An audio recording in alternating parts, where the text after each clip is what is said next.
welcome to the podcast. This is our second one on camera, and I still don't know what to do with my hands. A note we got from somebody was to get a friend of mine was to get a microphone stand, but then I have even less to do with my hands, which is a problem. But today we're with the band, The American Cheese. Guys, say hello. Yo, what's up? Thanks for having us on. Where are you guys from? We're living in Big Rapids, Michigan, about halfway upstate. Nice and freezing weather up here. But yeah, so born and raised in Michigan. Yeah. Do the thing again. Oh, okay. That's Michigan for all you non-Michiganders out there. And we are about right there. People call it mid-Michigan. Doxed. If you guys are watching them, go fucking get them. Go get them. Yeah, right. I know, right? You've got your ping. Yeah. But yeah, we've got some pretty good music coming up for this episode, and then we've got an interview that we teased on Instagram a year and a half ago that we'll do at the end of the podcast. Perfect. So without much more ado, let's jump into our first song of the day, which is "End Up in the Garbage" by a band named FEAT.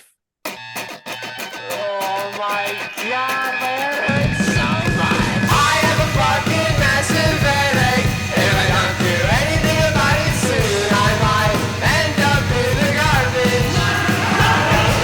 I got a fucking massive headache, and if I don't do anything about it soon, I might end up in the garbage. Cause nothing ever works for me, and I read it back responsibly. I look at between the lines, you never liked me. And if I ever wanna go back, please resist me. I won't show that I ever had feelings for you anyways. Kiss me slowly, maybe I'll remember you. Kiss me slowly, maybe I'll forget. Yeah, man. Rock and roll. All right. Fantastic. FEAT is like a Bandcamp poster child, in my opinion. That song was made in GarageBand on their phone. They've been doing music they've been recording music, since like 2016 when they were in middle school. So they're young, They've got talent, and they're doing it all on their own. That's the exact kind of stuff you love to see. Jeez, middle school in 2016. Oh, you're old now. I know. I just turned 22. That's not fair. It's like when you meet someone and they say they were born in 2000 and yeah, right. Yeah. Well, to be fair, that is all of us, but they are very early side of it. Yeah, if it makes you feel better, I'll always be a little older, so yeah. I'll get ARP right. first. But no, the bitchin' song, that's cool. I like it's like you mentioned it was like all recorded in GarageBand. It was like really sort of a DIY sort of thing, and it reminds me a lot of like a sort of like the general like independent rock scene that we were coming out of before we started playing in the band, like with like car seat headrest, that sort of thing, like that sort of deal. And then it sound or like there was a band around Grand Rapids at the time before we started American Cheese called the Garage Guys or the Garbage Guys, and like that was Guys. That was that same sort of DIY indie rock, sort of really fast, really angry sort of deal. And it's just super cool to hear that's still sort of around, Yeah. And it's also something I heard a lot when I was going to school for creative writing was like, make a movie on your iPhone. If you want to make you don't need a studio. And it's like, yeah, but what if I do? Like, what if I do? Yeah, it's a good tool, but this example goes to show it's not entirely necessary to do something cool. Yes. It's a lesson that I had to learn by I'm still learning by constantly finding artists that are proving that idea right of like make with what you have and make it good. I do have some behind the scenes information on this song. Okay. As you heard, the opener is "I have a massive headache," and so I said, "Do you have any BTS that we can share?" And they said, "Yeah, I woke up with a headache, and I wrote the song." And it's like, okay, fair enough. That explains that. Yeah, hey, fair enough. It's about the way we approach it. Honestly, that's just how it goes sometimes. Yeah. Yep. That's how you guys wrote the song "Poop Soup." Yeah, that's also very literal. Yeah, that one was. Well, dinner time was a little bit stinky, but. But yeah, that was FEAT. This is from their album Pretender. that you can Okay. get on Bandcamp, and the links below or to the side wherever you're listening. Yeah, check it out. Yeah, Do you guys want to queue up song number 2? Let's do it. Yeah. absolutely. I'm down. Absolutely. You Oh, want you to mean introduce like- it? You want to cue it? You want to like this is Song number 2. Which one is that again? What are we doing? you'll do Superbike. Okay. Yeah, this one, Superbike. Where do you start, man? These guys, we played with them at the Music Factory in Battle Creek for the first time. We had no clue who they were, and at that point, they didn't have any music out. But I mean, we've seen a lot of local bands playing in a local band, obviously, Yeah. but very few stuck out to us, all of us, as much as Superbike. These guys were loud, they were mean, they were intense on stage. And on top of that, they were the nicest guys that we met playing the show so far. Yeah. We keep in touch with the guys. They're from South Bend, Indiana. We're from Michigan, so it's a little bit of a distance, but we've been doing a good job keeping in touch with them. Think to me, bands like Audio Slave, Yeah. Definitely a bit of Audio Slave. Yeah. uh, Yep. just some good rock and roll, and I think Yeah. the world needs more of that. Yep. So this one's I Hate My Friends off the recent demo release.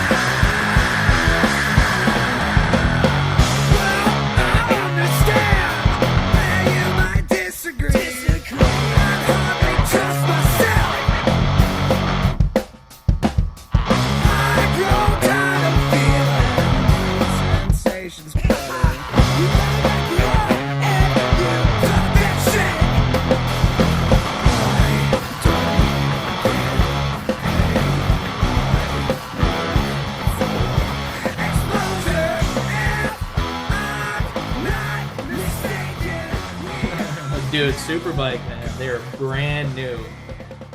That's Let some me like tell you. classic bar rock dad Yeah, rock yeah. music. Yeah.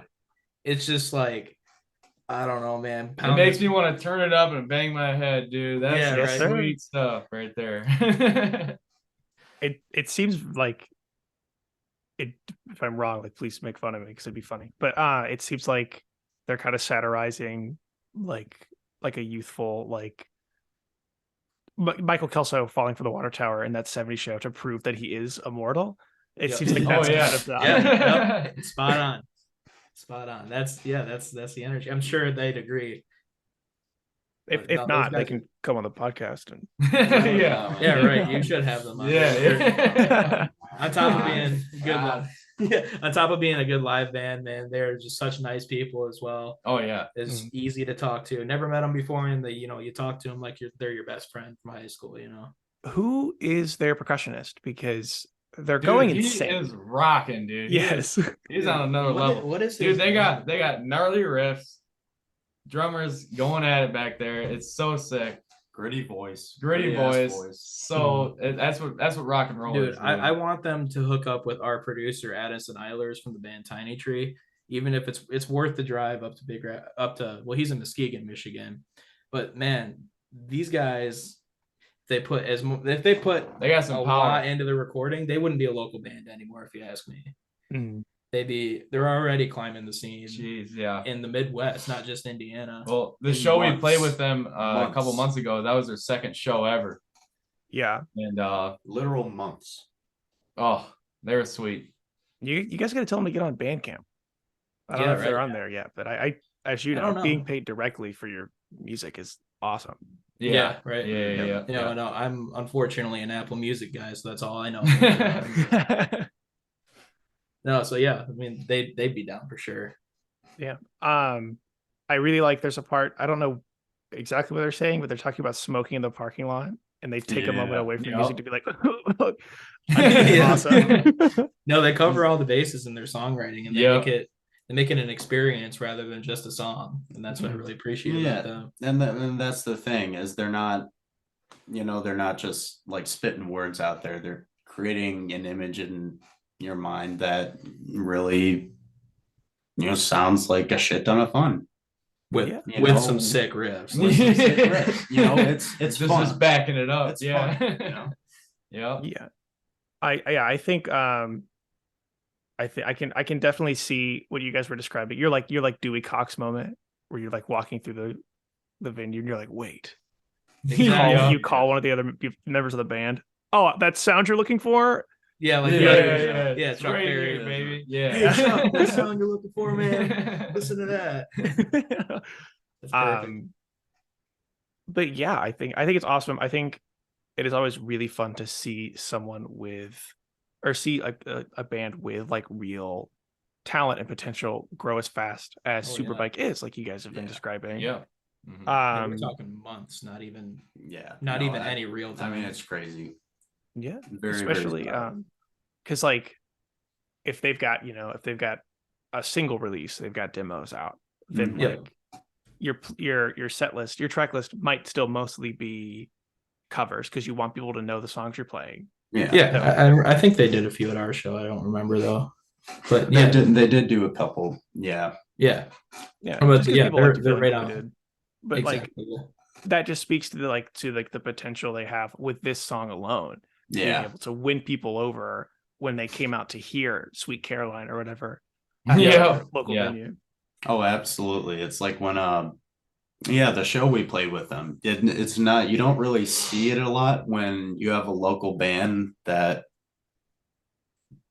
brings literally everybody to the front. Yeah. Yeah. Well, keep in mind, this was in that show we played with them was in Battle Creek, Michigan, too. That's a small town, about 70 to 60 miles south of Grand Rapids. We're from Grand Rapids and Big Rapids. They're from South Bend, and the other bands we were playing from were touring bands from Chicago, wherever else too. I think one was Yeah. from Texas, even. Yeah. Yeah. I don't remember, but in Superbike, Stole the show. yeah, they won. Yeah. They won 100. They Absolutely. won a room full of 100. Talk fans. about hard to follow. Yeah. Let's just say that. We were the losers that had to follow. Yeah. that. Yeah. They were a good show. Yeah, no, I love those guys. Yeah. Great song, great dudes. that was Superbike, and that was their song I Hate My Friends.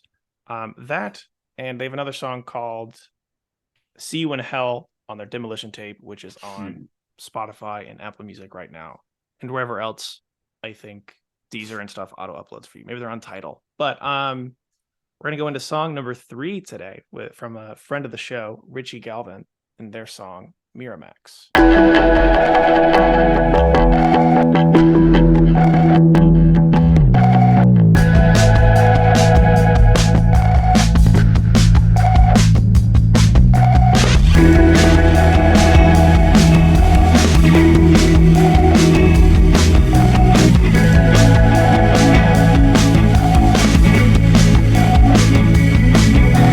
Take that time when I'm gone, I don't need that. Honestly, all I want's me back. Tell me when I'm gonna see that face I remember. Only see you while I'm high. It's a long time coming from this fight. The reap all the bad news, I'll be the bear. We can sing all the sad news, and we know when we can leave it all in That's a fun song, Miramax. Yeah, I think I put a tweet out. I do every now and then. That's like, I'm gonna go on Bandcamp. Like, who should I be looking up? And Richie Galvan replied, Richie Galvan, and I was like, that's awesome. Like, I do self promo. That's nice. That's a nice. It's a great production. Really. Yeah. That is Yeah, a really yeah, nice yeah. production. It's like driving through the mountains. Is that like a theremin in the song? You know what I'm talking about? What is There's it? got to be one in there. Yeah. Maybe a sample that sounds like one or some sort of MIDI, but it gives off the But same vibe. either way, it's cool. I like it a lot.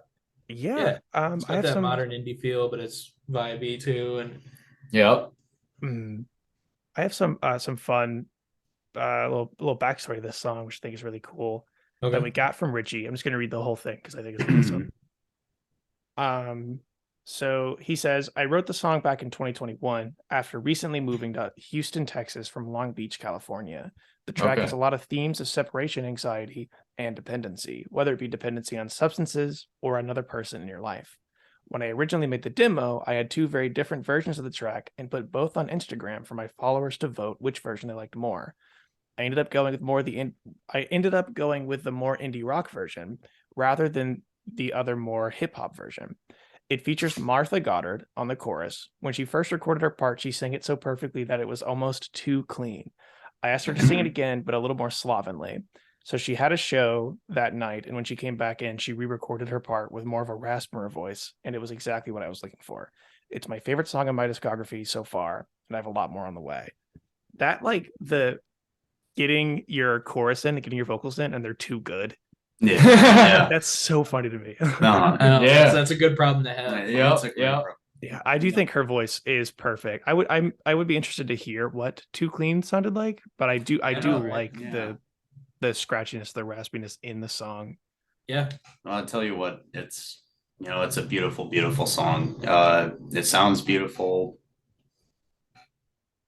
Yeah. It does. Get that one on Sounds like that. it's effective. Yeah, it did its job for sure. Yeah, and I think it's real too. Yeah. Absolutely. I think a lot of people can deal with the idea of like moving away for the first time and being like, oh, all of my coping mechanisms are at home. So this is cool. Yeah. Yeah. For sure. But I'm a big fan of Richie Galvan. I'm manifesting him coming on the show eventually. But Oh, yeah. I Absolutely. personally would be looking forward to their future releases, and the rest of their Bandcamp discography they currently have is super great. You should check it out. Yeah, Mm. definitely will. Absolutely.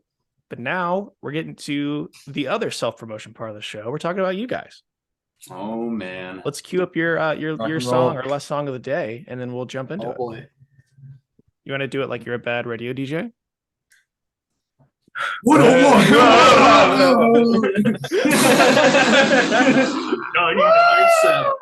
Listening to the zoo.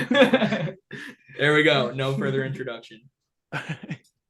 This is Burnout Junkie.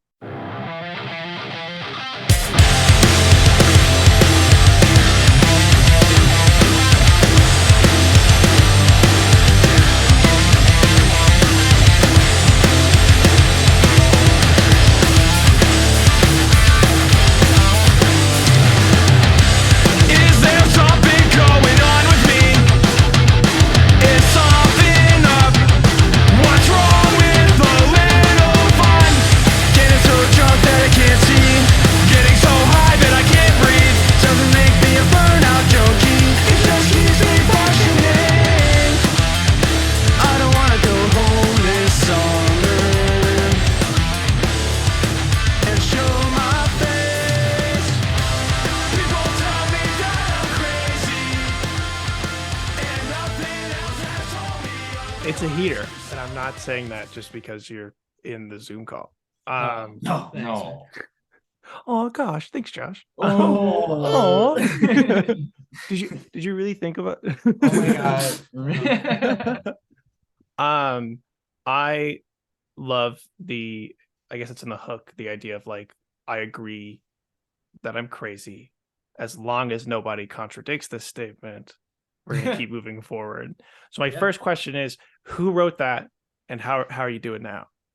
The lyrics or the Yeah, the lyrics, the idea of like, lyrics were all Ross, pretty much. We refined them, but he's the one that came up with the general idea for everything. I guess I was feeling a lot of different things at the time, and especially during that time I was struggling with some things and doing some things that probably weren't as good for my health. And at the time I was just kind of at a point with myself where it was just like, you know what, fuck it.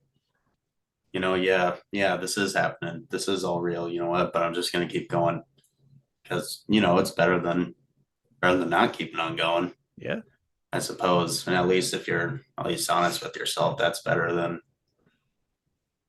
lying to yourself, I suppose. Or Yeah. Yeah, so I think as a band, we take ideas like that and experiences that we have and try and find a way, both musically and lyrically. Well, I think we have more of a tendency to focus on the musical side of things. We're not great lyricists and we're not great singers. No. We're all very comfortable and confident in our instruments, but it's everything that has to do with being singers and that's vocalists. just how you feel, So we take our I don't know. I feel like our approach to writing is we don't really think too much about what we write. It's just kind of whatever happens, happens. We take the feelings inside and kind of find a then you way to poop weave 'em them out. Yeah, find a way to poop them into our music, where it just comes across as like, And you take yeah, your you know hands what? and- We are gonna deal. We're gonna push through it. We're gonna be cocky. We're gonna be rock and roll. And then you I know. said, I agree. He goes, John and George, do you think we should add a breakdown? Whose new metal influence is that at the end of the song? The Who's little like- breakdown. Yeah, we need to toe the line for rap rock one more time. Who's that? Oh, that's Mm. Disturbed. Disturbed. For Yeah, me, for me, it was Disturbed. We kind of I don't want to say ripped, but we were heavily influenced by what was that's from the bridge before the solo of Stricken by Disturbed. That was Yeah. a heavy influence for that part. Yeah, That and the part in Be Quiet and Drive by Deftones. Yeah. Mhm. That just as long as you didn't say Fred Durst, you're fine. No. I was thinking about putting on the old man costume he's using now on stage. See how many people throw eggs at me. Yeah. So before, and we're gonna step into the second half of the show here in just a second. Okay. But before we do that, of course, we needed to say thank you to Superbike, Richie Galvan, Eve, and you guys for letting us share your music on the show. Without it, we don't have a podcast. Rock and roll, Um, man. Dude, great features this episode. Yeah, really enjoyed it. Absolutely. We've had I don't think I've ever shared a bad song on the podcast, but the past couple of weeks we've had some really incredible musicians For sure. come on. And Absolutely. it's Yeah. nuts. And now we'll move into the other half of the show.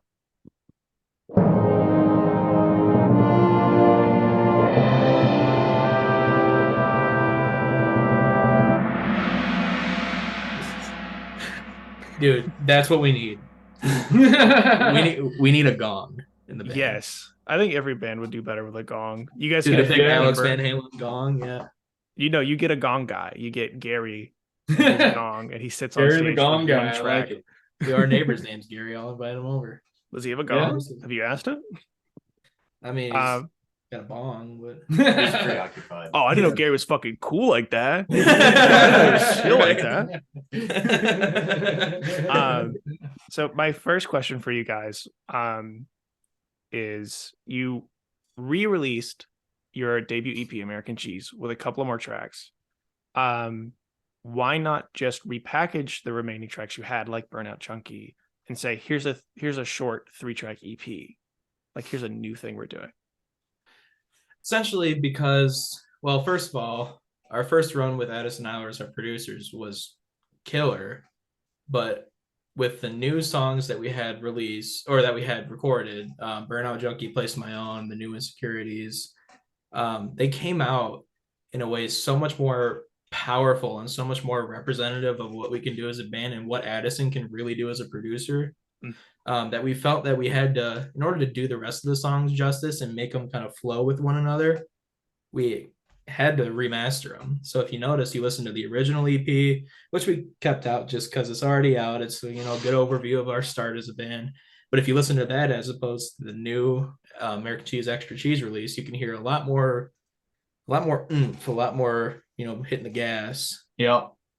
It's And- definitely a cleaner mix, like bare minimum. Yeah. Like the mix is a lot cleaner. The gang vocals in Rest of My Life, which is what we shared Yep. for you guys originally, is a lot more apparent in the new version of the song. It's very Yeah, clear. that has a lot to do with the remaster. Addison, our producer, really nailed it this time around. He was great when we first started working with him, but you know, like bands get better over time, producers do as well, and it really shows. And he didn't even stink that bad this time we were with him. So Yeah, I know, yeah. he showered Dude. once. Yeah. I saw him. Addison a gamer. Right? Yeah. No, he's a great guy. to Yeah. work with. Oh yeah. Oh yeah. And he also just got to know us better as a band throughout the Mhm. year too. So that, you know, that producer and band connection just helped out a lot. It's all the chemistry, man. Yep. It's all Very chemistry. important. Yeah. We talked about Carsey had rested in passing Mhm. when all of that music was getting remastered for like studio album releases. Once it got picked up, the producer he was working with talked about like him and Will Toledo bumping heads a lot because neither of them could convey the sound they were trying to make. But the problem is they're both being paid by a label now to make it. So it's like we have to figure out how to work together because Right. we have to release the album. Yep. Obviously they did great stuff. I think all of the Car Seat Headrest re-releases are really good, especially when you re-listen to the stuff he was making on his own, and you're like, you've come far. Yep. What's it like for you guys though? Like, do you have a way to convey, I want something to sound like this? Because I think that is one of the hardest things to do, is describe music. Yeah. So as a new band, you're dead on. You don't really have a sound. You have to develop it. And we are only on our second release and really our first end of year one as a band. We went into the studio. Addison was a loose connection of ours. And we kind of just went in and said, you know what? The brake lines are cut, the gas pedals all the way down. We wanted to kind of encapsulate like the songwriting. What we do live. It's just like songwriting style of Sum 41, but the raw arena rock sound of a band like Motley Crue in their prime, for example. It's just like something just so energetic and so intense that, you know, your bass line is 100%, but you have to bring the choruses and the breakdowns and solos up to 110%, but still find a way to keep it interesting. So with Addison, we kind of came into the studio with, we like the self-titled 4 Year Strong record. We thought that the mix was extremely strong and powerful, or even some of the later Sum 41 stuff, just how it doesn't really seem to have any sort of restraint to it. And I think that's the biggest way we approach our music now, even. And that's the thing too, recording that was a stepping stone for us in terms of and writing those two, in terms of letting ourselves just be who we were going to be, because especially as a newer band, all four of us, us three and Max, all pull in different directions pretty much most of the time. And I think it's just a tough thing to figure out, especially when you're a beginning band, to see where that sort of middle ground is. Yeah. And then after doing that, expanding past that. And the thing is, like, someone could tell you what your sound is. You know what I mean? Yeah. Like I could come in and be like, no, you guys should do more of this thing. Right. But you'll hate it. You'll hate doing that. And that's the push and Producer was pull. like, Yeah. Mhm. But our producer was right on board the whole time. He's like, oh yeah. hit the gas, kiddos. You know, let's roll. Let's push it. Yeah. Well, especially because while you are small, while you are defining your sound, there's no reason to treat it like a professional thing. No, not yet. Yeah. I always want to put your best foot forward, but it's like you have to discover yourself. You know, any of the bigger bands in the world, you listen to their early stuff, like Car Seat Headrest. It's still them, but it's not what they've developed into. Yeah. But you're still having fun. But you're still having it's all because it means a lot to you. It's all because you do it because you enjoy it. And ultimately, I mean, it's kind of cliche, but that really is the most important thing. That's what makes it work. Maybe the new album was the friends we made along the way. Yeah. And then we'll play Superbike. I Hate My Friends. Literally. Yeah. I love my friend. Hell yeah, dude. So you guys are more about the process of making something than you would say the end result. I think the end result inspires the process, to be honest with you. I think if the process is fun, the end result will be fun. But having a high enough standard to Right. make your end result your best foot forward. Yeah. If you feel good about it, doing it, it'll be good. At some point, it's going to be good. Yeah. Yep. Not every time. Sometimes you make duds, and Yeah. that's okay. Yeah. Everybody does. I make duds all the time. But, it's going to work out. It's going to work out. That at some point is huge. Mhm. I don't know how to video edit. I bought a license for $80 that lasts forever on this editing program called Wondershare Filmora that I had never heard of. Never heard. So obviously it's a little jank and backwards. And so I'm working with this thing and I'm trying to get it to work the other night to release the first episode of the podcast for YouTube. And every step of the way, there's a new thing. Yeah. And I was like, this is going to be fun the next time we do, because now I have a template I can edit into. Exactly. The experience and the knowledge Yeah. now. Yeah. You're learning. Yeah, I can enjoy the process again starting today. Yeah. But the first time I was like, I got to get past this. I got to get past being brand new. Right. Then I can have fun. I got to get my duds out before I can get into anything cool. Right. Exactly. Yeah. Exactly. And it's like that's why only 9 songs made the final cut. The rest of my life, for example, the one that was featured on the last episode we were on in your show, is probably an honest 2.5, 3-year-old song, but it came out last year just because, writing so many ideas, flushing out the ones that are bad, but not just still addressing those and using them as learning experiences. Mm-hmm. Well, the Not other to part say is too, our songs are the end all, but it's like it's the best we've done so far. Yeah. you don't have to humble yourself. It's all right. You don't got to. Oh yourself no. down. No, I don't No, think this- anyone's listening thinking like, oh, these assholes. No, there's some guy out there. No, we do have to. No, That's Gary. He's armed with it. Yeah, he's gonna. He won't let us use his bong if he hears us being Yeah. too nice. Yeah, that's Gary next door. So the question becomes, what do you guys want to do through your next 1 or 2 years? I know you guys are in school, so that takes up a lot. Hopefully it takes up a lot of your time because it's important, but Yeah, a little too much sometimes, but that's Yeah. the name of the game. what do you want American Cheese to be in a year or two? The cliche answer is really whatever it can be. We're gearing up right now to try and play a little bit larger live shows, really start to grow an audience outside of our local area, start kind of refining and I guess professionalizing a sound a little bit. Like the next EP we're writing is a little bit different than the originals in the fact that we're more picky about sounds, production quality, writing. But at the same time, we're also starting to explore a lot, some different ideas that we hadn't really gone to consider before, any of us really. And it's so it's kind of a strange, riding the line of making this as professional and as good as it can be, but at the same time, kind of expanding past what we're already comfortable with and Exactly. It's really right now. know we are capable of doing. It's about growth as a band. Yeah. Over the next year. And it's bigger and better, baby. bigger and better. Bigger and better. I mean, with To prove it, yeah. basically. Yep. Yeah. Well, because you are proving something. That's the thing. You have to earn a Mhm. listen. Yeah, especially every when band you're is. new. Yep. You have to Yeah. cut your teeth. You gotta, spend your time in the grinder for a little Yeah. bit. Within reason. We still Within still reason, take yeah. care of ourselves. I think something that I don't like seeing a lot is when someone's like, you're up till 4 a.m. every night working on that final cut. Yeah, It's no. like, no, That bro. ain't No, real. no. That- You got a soft Oh, well, yeah, with you got that, soft. I work 42 hours a day. Yeah. No, it No, doesn't you gotta- exist. you That gotta- doesn't exist. you gotta be good to yourself, and you gotta make sure you're do that, in the yeah. right. Yeah, well, you also you'll quit. I mean, Yeah. you will. How do you guys balance this though? I don't, because today we're doing an interview for you guys during your rehearsal day. So how do you find time to make sure you're on top of finding that professional sound that you want to find?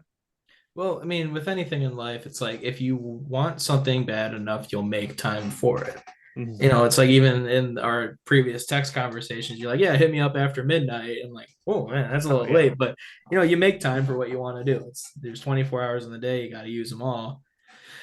Well, But it actually, really that's makes it because easier. Except 6 to 8 This hours. is- for sleep. I thought Michigan was like PST or something. No, It's same kind of time. embarrassing. No. Yeah. I was like, No, oh, but that'll be like 9 o'clock. That's easy. Yeah. No, right. We're not that far away. Yeah. No, but it's just, and it helps too that it really is what we enjoy doing. Mhm. So, I mean, when I'm just playing or practicing guitar, I end up kind of knocking out some work or practice for American Cheese anyways. We're all buddies / brothers too, so we're around each other enough anyways. I mean, I live, like Leo used to live here a month ago. Ross lives with me now in my house, and my younger brother is bass player of our band, 17, believe it or not. Oh, damn. So, yeah, he's around. Young blood. Yeah, for Yeah. real. So I don't know. It's really not as much of an issue as it can for us as it can be for other people. I don't know. It's just I think we've just been a little bit blessed with how we work with each other, and that's true too. Yeah. I'm glad you can recognize that, right? I was thinking about that the other day. In my current house, where I live with my partner, I have so much free time to work on the stuff we want to work on. And I was like, oh, it's because like I have a great place to live. I have like emotionally, there's a lot of support. Yeah, And exactly. it's cool that you can recognize that as well. It's ass that it's not a universal thing, but I'm not going to unpack that in this podcast. No, it isn't. Yeah. Yeah. No, that makes sense. That's totally fair. Yeah. We have been, yeah. We've been blessed Yep, with yep. that. Yeah. It's a hard thing. It's a hard thing to get and to keep without stressing over it too much. And that's the thing too, is keeping the stress from the work between the actual relationships between your bandmates. Especially when two of them are your brother. Oh, Yeah. Well, because famously, brothers aren't the best at like really hashing things out, especially if you grew up together, right? Like my Yeah. brother and I. If my brother and I were in a band, it would not be well. yeah. If he wouldn't show up to practice, I'm like, bro, I know what you're doing. I know where you live. What? Yeah, right. Yeah. And sometimes it comes down to that, but it's just kind of looking past that makes it work. Yeah. And then is there anything about your CDs? We gotta talk about your CDs before we go. Oh yeah. Here. Oh, one sec. Oh, plug. Look at that. American cheese, extra cheese with my Ba-dum-dum. lamp glare. Now with 50% go. more cheese. 50% Still more available cheese. on Bandcamp right now. Yep. There's a Bandcamp Friday coming out. Oh, this comes out on March 8th. So maybe there's a Bandcamp Friday on the 15th, I think. I believe so. That sounds right. I don't know. Either way, Bandcamp Friday. Check it out. Yeah, buy it on a Bandcamp Friday. But do you guys ever plan on doing any more merch releases or stuff for this album, like a cassette? Yep, run we have. or- I've got 2 artists working on fresh, brand new designs right now that we're going to use for T-shirts, trucker hats, patches, trucker hats with patches, long sleeves. So that'll be all here. Trucker hats with long sleeves with patches. Bingo. We'll do working a on the little things you endorse put in your Gary's mom. Crocs. Yeah, right. So that's all coming pretty soon here. I got artists working on that right now. Yeah. And what's the feeling like? You've got stuff that's you've got an iron in the fire. You're excited to share with people, but it's not in a position to be shared yet. Do you like that anticipation? I like the anticipation when you're the one in control of the anticipation, you know? Yeah. Like that's part of effective marketing, especially in entertainment. It's like you gotta let people know what you are, hope they like it, almost curate it in a way. That's the tough part about being an individual creator. It's like you have to curate your own art in a way that people will receive positively, whether it's 110% the way you want to do it or not. But the anticipation of a release is a great tool if you use it right to build more hype for your band and get people excited about your music. And But yes, we love it. yes, Yeah. but you got to be accountable. We love Yeah. I when we did the comp, when Barbara she was hand making all the patches that are on the cover Yep. of our compilation album. That's cool. And there was just like a good 2-week period where we were done with the patches and we just had to wait until I had decided, because I had already picked a release deadline ahead of time. So I was like, we just got to wait for that day. Everything's done. Yeah. For 2 weeks, I was like, I just want to release it today. We're just going to drop it today. It was terrible. Yeah. Only you knew, Yeah, right. no, exactly. Yeah. But yeah, do you guys have any other Michigan bands you want to shout out before we head out of here? There's some other Michigan bands we play with that rock. Sissy Boys. Sissy Boys Hardcore. Yeah, I love those Yeah. dudes. Red Belly. We just played a show with them for the first time. Blew us away. It was one of the most fun live sets I've ever seen locally. Yep. Oh, And, Wood School. Wood School. Check out Wood School on Spotify Yeah. and Apple Yeah. Music. Some real good garage punk. Doing it right. Yep. Bitter Truth, good old OG hardcore. Yep. And many more. And many And more. where can we find you guys on the internet? You can find us at American Cheese Band on Instagram, American Cheese Band on Facebook. Hit us up, americancheesegr@gmail.com for booking. Check us out on Bandcamp. But essentially you can find everything through our link tree that is in all of our social media bios. I can't believe you guys still have a Facebook. We're We old, don't man. really use it. I'm 20 years old, man. 22, man. Yeah, but you're using Facebook makes you sound 30. I'm sorry to tell you. Well, we got to appeal to that millennial audience. You know? Yep. They do consume the most pop punk. They do. They do.